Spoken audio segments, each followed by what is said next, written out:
നമസ്തേ. പ്രവാസി നേരത്തിലേക്ക് സ്വാഗതം. ആദ്യം പ്രധാന വാർത്തകൾ.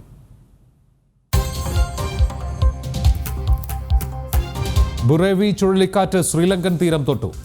വെള്ളിയാഴ്ച പുലർച്ചെയോടെ തെക്കൻ തമിഴ്നാട് തീരത്തെത്തും. കേരളത്തിൽ കാറ്റിന്റെ വേഗത കുറയുമെന്ന സൂചന. തിരുവനന്തപുരം, കൊല്ലം, ആലപ്പുഴ, പത്തനംതിട്ട ജില്ലകളിൽ നാളെ അതിതീവ്ര മഴയ്ക്ക് സാധ്യത. കേരളത്തിന് പൂർണ്ണ പിന്തുണയെന്ന് പ്രധാനമന്ത്രി നരേന്ദ്രമോദി.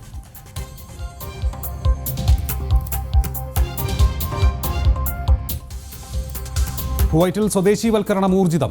പൊതുമരാമത്ത് മന്ത്രാലയത്തിൽ നിന്നും പ്രവാസികളെ പിരിച്ചുവിടുന്നു. കരാർ തൊഴിലാളികളെയും പുറത്ത്. സൗദിയിൽ യാത്രാ നിയന്ത്രണം നീക്കുന്ന തീയതി പിന്നീടെന്ന് ആഭ്യന്തര മന്ത്രാലയം.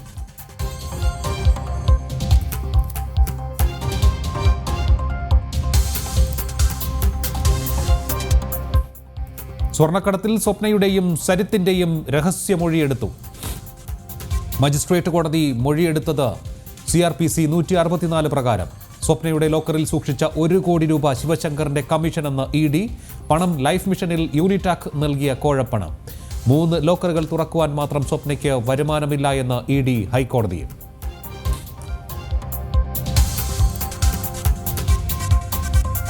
കിഫ്ബി വിവാദത്തിൽ ഐസക്കിന് കുരുക്ക്. മന്ത്രിക്കെതിരായ അവകാശ ലംഘന നോട്ടീസ് എത്തിക്സ് കമ്മിറ്റിക്ക് വിട്ട സ്പീക്കർ. പ്രതിപക്ഷ ആരോപണത്തിൽ കഴമ്പുണ്ടെന്നും ശ്രീരാമകൃഷ്ണൻ. നടപടികൾക്ക് വെള്ളിയാഴ്ച തുടക്കം എന്ന് committee chairman Pradeep Kumar. Ethics committee കോടതിയല്ലെന്ന് ഐസക്. മന്ത്രിയെ പുറത്താക്കണമെന്ന് BJP.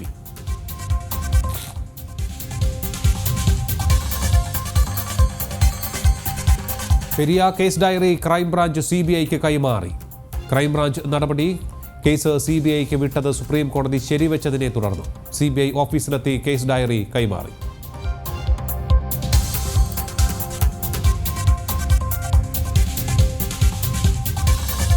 UAPA ചുമത്തപ്പെട്ട പോപ്പുലർ ഫ്രണ്ട് നേതാവ് സിദ്ദിഖ് കാപ്പനെതിരെ ഉത്തർപ്രദേശ് സർക്കാർ. അന്വേഷണത്തിൽ കണ്ടെത്തിയത് ഞെട്ടിക്കുന്ന വിവരങ്ങൾ. കാപ്പന്റെ മൗലികാവകാശങ്ങൾ ലംഘിക്കപ്പെട്ടിട്ടില്ല. മരുന്ന് നിഷേധിച്ചു എന്ന പ്രചാരണം വ്യാജം. പോപ്പുലർ ഫ്രണ്ട് നേതാവ് അനധികൃത തടവിൽ അല്ലെന്നും UP സർക്കാർ.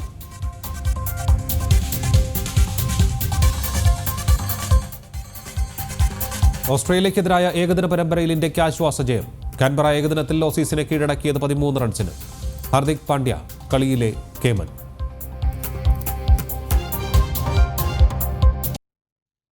കുവൈറ്റ് കമ്പനികളിലെ പ്രവാസി പങ്കാളികൾക്ക് ആർട്ടിക്കിൾ 19 കീഴിലുള്ള റെസിഡൻസി പെർമിറ്റ് നൽകാനൊരുങ്ങിയ അധികൃതർ. ഇതിനായി പ്രവാസി പാർട്ണർമാർക്ക് ബന്ധപ്പെട്ട തൊഴിൽ വകുപ്പ് തയ്യാറാക്കിയ ഫോം പൂരിപ്പിച്ച് നൽകണം. കമ്പനിയുമായുള്ള ഇൻകോർപ്പറേഷൻ കരാറിന്റെ പകർപ്പും പാർട്ണർമാരുടെ ഷെയറുകളും വാണിജ്യ മന്ത്രാലയത്തിൽ നിന്നുള്ള സർട്ടിഫിക്കറ്റും സമർപ്പിക്കണം. കമ്പനിയിൽ പ്രവാസി പങ്കാളിയുടെ ഷെയർ 1 ലക്ഷം ദിനാറിൽ കുറയരുത്. അപേക്ഷയോടൊപ്പം വാണിജ്യ വ്യവസായ മന്ത്രാലയം അംഗീകരിച്ച കമ്പനി ബജറ്റും സമർപ്പിക്കണം.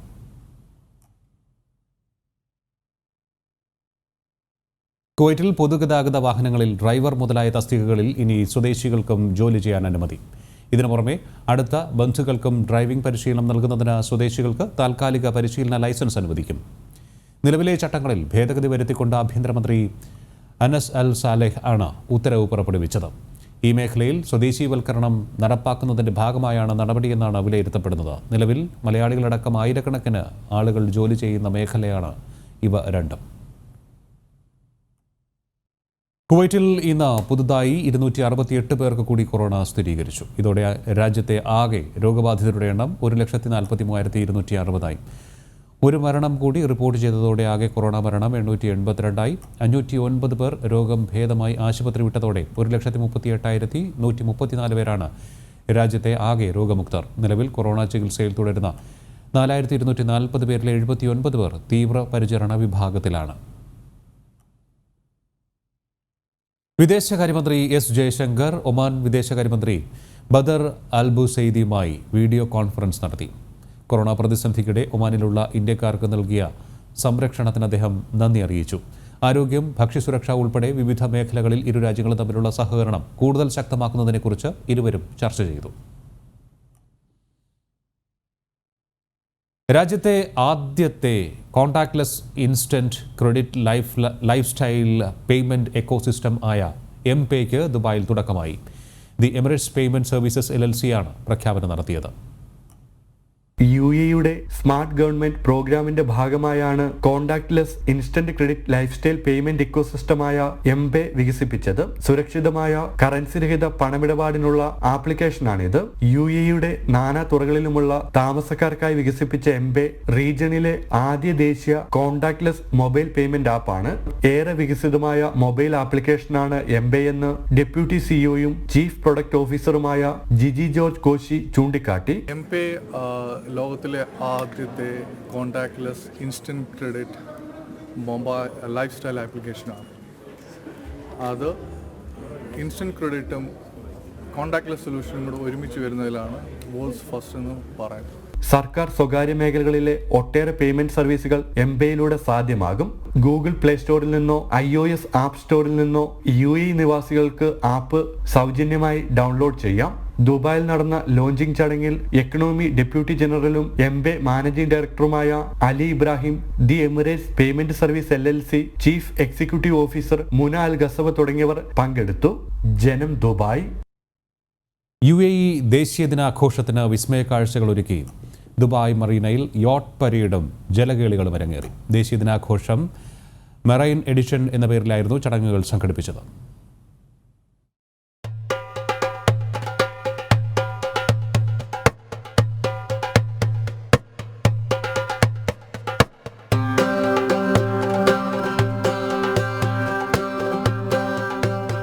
UAE ദേശീയ ദിനാഘോഷത്തിന്റെ ഭാഗമായി വർണ്ണാഭമായ യോട്ട് പരേഡിനാണ് ദുബായ് സാക്ഷ്യം വഹിച്ചത്.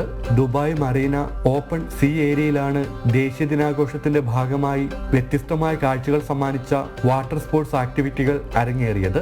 നിരവധി ആഡംബര യോട്ടുകളും വാട്ടർ ബൈക്കുകളും വാട്ടർ ഫ്ലൈ ബോർഡും ഉൾപ്പെടെ 2 ഡസനിലധികം ജലയാനങ്ങൾ പരേഡിൽ അണിനിരന്നു. മുഖ്യ അതിഥികളായി ചടങ്ങിൽ പങ്കെടുത്ത Dubai department of tourism and commerce marketing director Shaikha Ibrahim Al Mutawa, community affairs and visa Indian consul Uttam Chand എന്നിവർ ചേർന്ന് പ്രശസ്ത ഫ്ലൈബോർഡ് അഭ്യാസിയായ അലി ബിൻ ദാലിദിന് UAE ദേശീയ പതാക കൈമാറി. Being the national day, a 49-meter flag was hoisted, and it was a great experience. And our relations with UAE has been historic, and they continue to grow from strength to strength. പ്രമുഖ yacht rental കമ്പനിയായ D3 യോട്ട്സ് ദുബായും പ്രമുഖ advertising event management സ്ഥാപനമായ ആഡാൻഡം international സംഘടിപ്പിച്ച ഈവന്റിൽ absolute ഫ്രെയിമും adventure water സ്പോർട്സും മെഷർഫ് യോട്ട്സും സഹകരിച്ചു. UAE ആസ്ഥാനമായുള്ള പ്രധാന ബ്രാൻഡുകളായ ഹോട്ട് പാക്ക്, അലൈൻ ഫാംസ് എന്നിവരായിരുന്നു ഈവന്റിന്റെ മുഖ്യ പ്രായോജകർ. Hot pack global business development director doctor Mike Cheetham, Al Ain farms marketing head Milana Boskovic, Max ഹോൾഡിംഗ്സിന്റെ കീഴിലുള്ള D3 yachts managing director Shameer Muhammad Ali, platinum group chairman Salman bin Duaij Khalifa തുടങ്ങിയ നിരവധി പ്രമുഖരും ആഘോഷങ്ങളിൽ പങ്കെടുത്തു. Shin Sebastian, Janam, Dubai. ഒരുമയുടെ സന്ദേശവുമായി മാൻ എന്ന ഹ്രസ്വചിത്രം റിലീസ് ചെയ്തു. വിവിധ രാജ്യങ്ങൾ ഒരുമയോടെ അധിവസിക്കുന്ന UAE എന്ന രാജ്യത്തോടുള്ള ആദരവായാണ് ചിത്രം സമർപ്പിച്ചിരിക്കുന്നത്.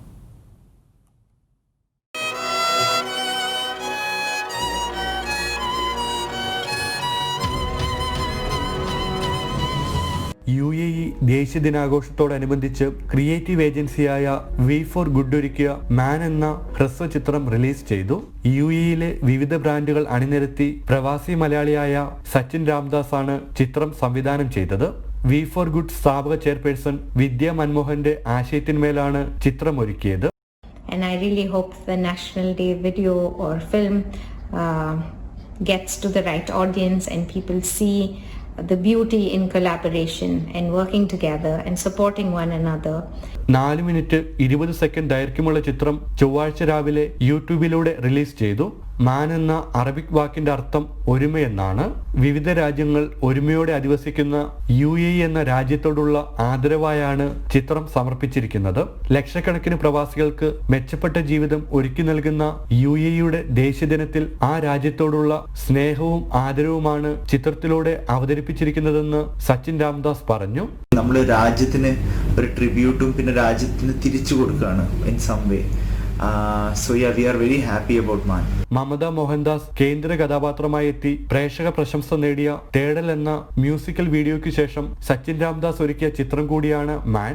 UAE-യിൽ താമസിക്കുന്ന 32ഓളം രാജ്യങ്ങളിൽ നിന്നുള്ളവർ അഭിനയത്തിലൂടെയും സാങ്കേതിക പ്രവർത്തനങ്ങളിലൂടെയും ചിത്രത്തിന്റെ ഭാഗമായിട്ടുണ്ട്. ജനം, ദുബായ്.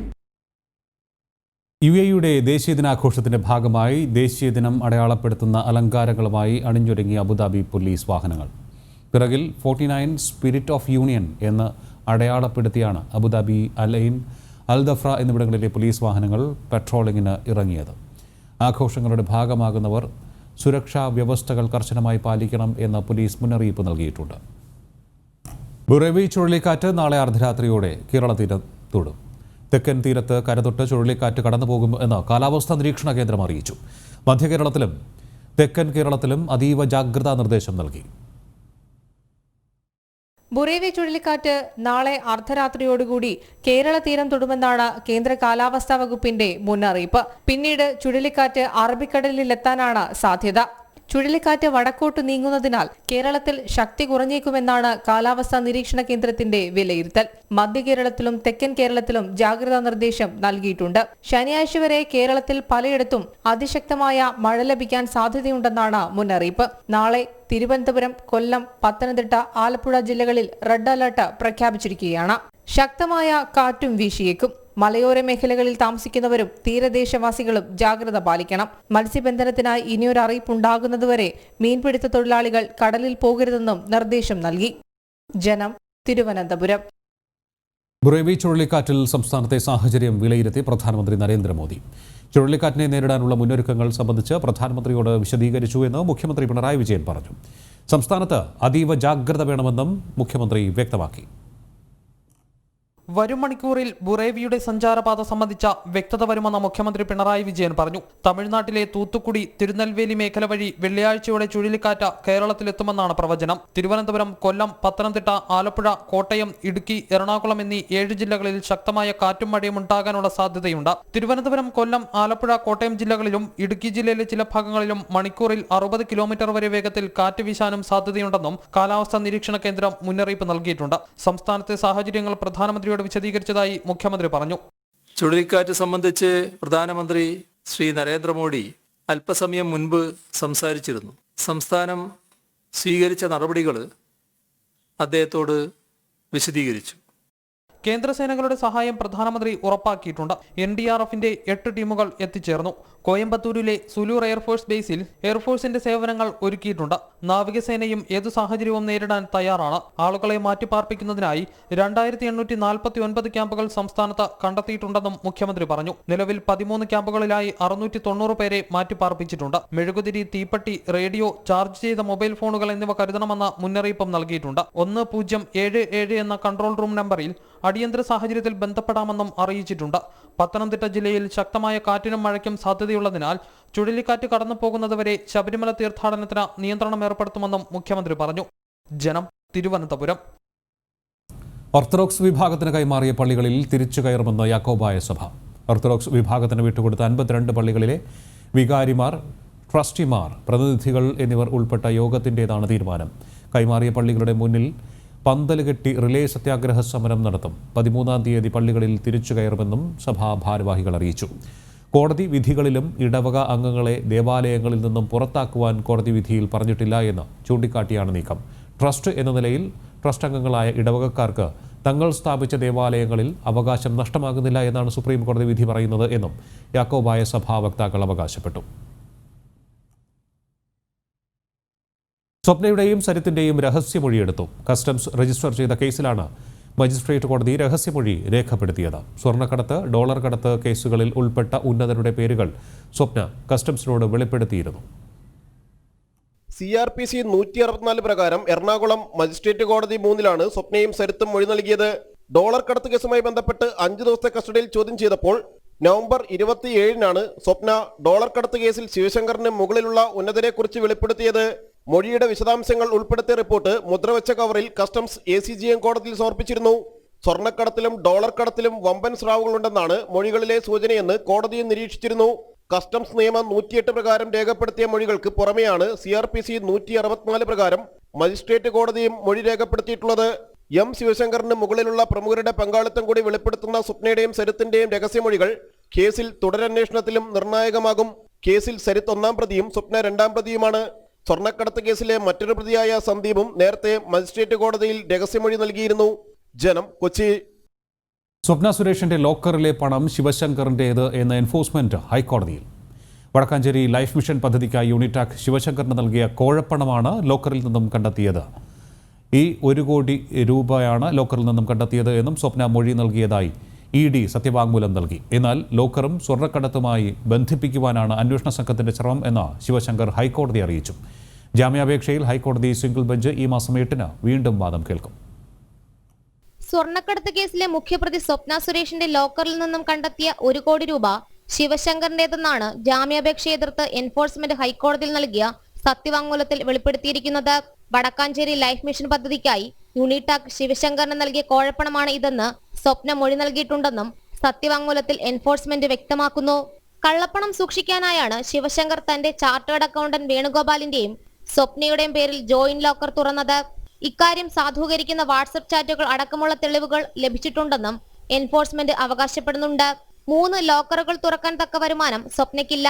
കൂടാതെ ബാഗേജുകൾ വിട്ടുകിട്ടാനായി ശിവശങ്കർ മുതിർന്ന കസ്റ്റംസ് ഉദ്യോഗസ്ഥരെ വിളിച്ചിരുന്നു. കസ്റ്റംസ് ഉദ്യോഗസ്ഥനെയും ക്ലിയറിംഗ് ഏജന്റിനെയും ചോദ്യം ചെയ്തതിൽ നിന്നും ഇക്കാര്യം സ്ഥിരീകരിച്ചിട്ടുണ്ടെന്നും സത്യവാങ്മൂലത്തിൽ എൻഫോഴ്സ്മെന്റ് വ്യക്തമാക്കുന്നു. അതേസമയം ലോക്കറും സ്വർണ്ണക്കടത്തുമായി ബന്ധിപ്പിക്കാനാണ് അന്വേഷണ സംഘത്തിന്റെ ശ്രമം. സ്വപ്നയുമായി സൗഹൃദം മാത്രം. സ്വർണ്ണക്കടത്തിൽ തന്റെ പങ്കാളിത്തം ഉറപ്പിക്കുവാൻ തക്ക തെളിവുകളില്ല. കൂടാതെ സ്വർണ്ണക്കടത്ത് പ്രതികളുടെ പണമാണ് ലോക്കറിലുള്ളതെന്നുമാണ് ശിവശങ്കർ ഹൈക്കോടതിയിൽ മുന്നോട്ട് വെച്ച വാദം. ജാമ്യഹർജി വിശദവാദത്തിനായി ഹൈക്കോടതി ഈ മാസം 8-ലേക്ക് മാറ്റി. ജനം, കൊച്ചി. ധനമന്ത്രിക്കെതിരായ അവകാശ ലംഘന നോട്ടീസിൽ വെള്ളിയാഴ്ച നടപടികൾ ആരംഭിക്കുമെന്ന് privilege and ethics committee chairman A. Pradeep Kumar. സ്പീക്കറുടെ നടപടിയെ സ്വാഗതം ചെയ്യുന്നു എന്ന് തോമസ് ഐസക് പ്രതികരിച്ചു. ധനമന്ത്രിയുടെ രാജി അനിവാര്യമെന്ന് BJP ചൂണ്ടിക്കാട്ടി. നീതിയുക്തമായ അന്വേഷണം നടത്തുമെന്ന് ethics committee chairman Pradeep Kumar പറഞ്ഞു. VD സതീശനും ധനമന്ത്രിക്കും തങ്ങളുടെ ഭാഗങ്ങൾ കമ്മിറ്റിക്ക് മുന്നിൽ അവതരിപ്പിക്കാമെന്നും അദ്ദേഹം വ്യക്തമാക്കി. കമ്മിറ്റി അത് വളരെ ഗൗരവപൂർവ്വം തന്നെ ആ പ്രശ്നം പരിശോധിക്കും. അത് വളരെ നിഷ്പക്ഷമായും സാധാരണഗതിയിൽ അതിൻ്റെ നിയമാനുസരണവും ഉള്ള പരിശോധന നടത്തും. പരാതി നൽകിയ ആൾക്ക് കമ്മിറ്റി മുമ്പാകെ വന്ന് കൂടുതൽ വിശദീകരണങ്ങൾ, അതിൻ്റെ സപ്പോർട്ടിംഗ് വിശദീകരണങ്ങൾ തരാനുള്ള സാഹചര്യം ഉണ്ടാവും. ബഹുമാനപ്പെട്ട മന്ത്രിക്കും സഭാസമിതി മുമ്പാകെ അദ്ദേഹത്തിൻ്റെ വാദഗതികളെല്ലാം അവതരിപ്പിക്കാനുള്ള അവസരം നൽകും. അതെല്ലാം കഴിഞ്ഞാണ് സാധാരണഗതിയിൽ ഞങ്ങൾ സമിതിയുടെ നിഗമനങ്ങളിലെത്തുന്നതും അത് സഭയ്ക്ക് ഞങ്ങളുടെ ശുപാർശകൾ സമർപ്പിക്കുന്നതും. തന്റെ ഭാഗം വിശദീകരിക്കാനുള്ള അവസരമായാണ് സ്പീക്കറുടെ നടപടി കാണുന്നതെന്നായിരുന്നു തോമസ് ഐസക്കിന്റെ വിശദീകരണം. ശിക്ഷ വിധിക്കാനുള്ള കോടതിയല്ല എത്തിക്സ് കമ്മിറ്റിയെന്നും ഐസക് ന്യായീകരിച്ചു. പ്രതിപക്ഷ നേതാവ് കരുതുന്ന പോലെ കുറ്റം കണ്ടു കഴിഞ്ഞു, തെളിവ് കിട്ടിക്കഴിഞ്ഞു, ശിക്ഷ വിധിക്കാനുള്ള കോടതിയൊന്നുമല്ല പ്രിവിലേജ് ആൻഡ് എത്തിക്സ് കമ്മിറ്റി. ആത്മാഭിമാനമുണ്ടെങ്കിൽ ധനമന്ത്രി രാജിവെക്കണമെന്ന് K. സുരേന്ദ്രൻ ആവശ്യപ്പെട്ടു. തോമസ് ഐസക് മുഖ്യമന്ത്രിക്ക് മുന്നിൽ മുട്ടിലെഴുകയാണെന്ന് അദ്ദേഹം പരിഹസിച്ചു. ശ്രീ തോമസ് ഐസക് സത്യപ്രതിജ്ഞ ലംഘനമാണ് നടത്തിയിരിക്കുന്നത്. CNTG റിപ്പോർട്ട് ചോർത്തിക്കൊടുത്ത് പത്രക്കാർക്ക് വാർത്ത ചോർത്തിക്കൊടുത്തു എന്നുള്ള ഗൗരവമേറിയിട്ടുള്ള ഒരു ആരോപണം ഒരു മന്ത്രി ഏൽക്കേണ്ടി വരുന്നു. അത് സ്വന്തം സ്പീക്കർ തന്നെ അദ്ദേഹത്തെ ആ വാദം മുഖവിലക്കെടുത്തുകൊണ്ട് വിളിച്ചു വരുത്തുന്നു എത്തിക്സ് കമ്മിറ്റി. അതുകൊണ്ട് തോമസ് ഐസക്കിന്റെ നിഘണ്ടുവിൽ ആത്മാഭിമാനം എന്നൊരു പദമുണ്ടെങ്കിൽ അദ്ദേഹം മന്ത്രിസ്ഥാനം ഒഴിയണം. ഇനിയും അധികാരത്തിൽ കടിച്ചു തൂങ്ങാൻ ശ്രീ തോമസ് ഐസക് തയ്യാറാവരുത്. തോമസ് ഐസക് ഇപ്പോൾ ശ്രീ പിണറായി വിജയന് മുമ്പിൽ പൂർണ്ണമായിട്ടും കീഴടങ്ങി മുട്ടിൽ ഇഴയുകയാണ്. മന്ത്രി തോമസ് ഐസക്കിന്റെ കാര്യത്തിൽ കൂടുതൽ പ്രതികരണമില്ലെന്നായിരുന്നു CPM സംസ്ഥാന സെക്രട്ടറി A. വിജയരാഘവന്റെ പ്രതികരണം. നിയമലംഘനം ആവർത്തിക്കുന്ന ധനമന്ത്രിയെ പുറത്താക്കണമെന്ന് BJP സംസ്ഥാന ജനറൽ സെക്രട്ടറി MT രമേശ് ആവശ്യപ്പെട്ടു. വിജിലൻസ് റെയ്ഡ് പാർട്ടിക്കുള്ളിലല്ല ചർച്ച ചെയ്യേണ്ടതെന്നും അദ്ദേഹം വ്യക്തമാക്കി. ധനകാര്യമന്ത്രി നിയമവിരുദ്ധമായിട്ടുള്ള കാര്യങ്ങൾ ആവർത്തിച്ച് ചെയ്തുകൊണ്ടിരിക്കുകയാണ്. ഈ ധനകാര്യമന്ത്രിയെ മന്ത്രിസഭയിൽ കൂടെ ഇരുത്തുന്നത് ഗവൺമെന്റിന്റെ കൂട്ടുത്തരവാദിത്തമില്ലായ്മ പരസ്യമായി പ്രകടിപ്പിക്കുന്നതിന് തുല്യമാണ്. വിവിധ ബ്യൂറോകൾക്കൊപ്പം ന്യൂസ് ഡെസ്ക് ജനം. മുൻ മന്ത്രിമാർക്കെതിരായ വിജിലൻസ് അന്വേഷണ കാര്യത്തിൽ തീരുമാനമെടുക്കുന്നതിന് മുന്നോടിയായി ഗവർണർ വിജിലൻസ് ഡയറക്ടറെ വിളിച്ചു വരുത്തി. ഇബ്രാഹിം കുഞ്ഞ്, കെ ബാബു, VS ശിവകുമാർ എന്നിവരുടെ വിജിലൻസ് അന്വേഷണത്തിലെ അനുമതിയാണ് ഇപ്പോൾ ഗവർണറുടെ പരിഗണനയിൽ ഉള്ളത്. ബാർക്കോഴയിൽ ബിജു രമേശിന്റെ പുതിയ വെളിപ്പെടുത്തലിന്റെ അടിസ്ഥാനത്തിലാണ് കെ ബാബു, VS ശിവകുമാർ എന്നിവർക്കെതിരെ വിജിലൻസ് അന്വേഷണത്തിന് സർക്കാർ അനുമതി തേടിയത്. അവധിയിലുള്ള വിജിലൻസ് ഡയറക്ടർ 7-ാം തീയതി തിരികെ പ്രവേശിക്കും.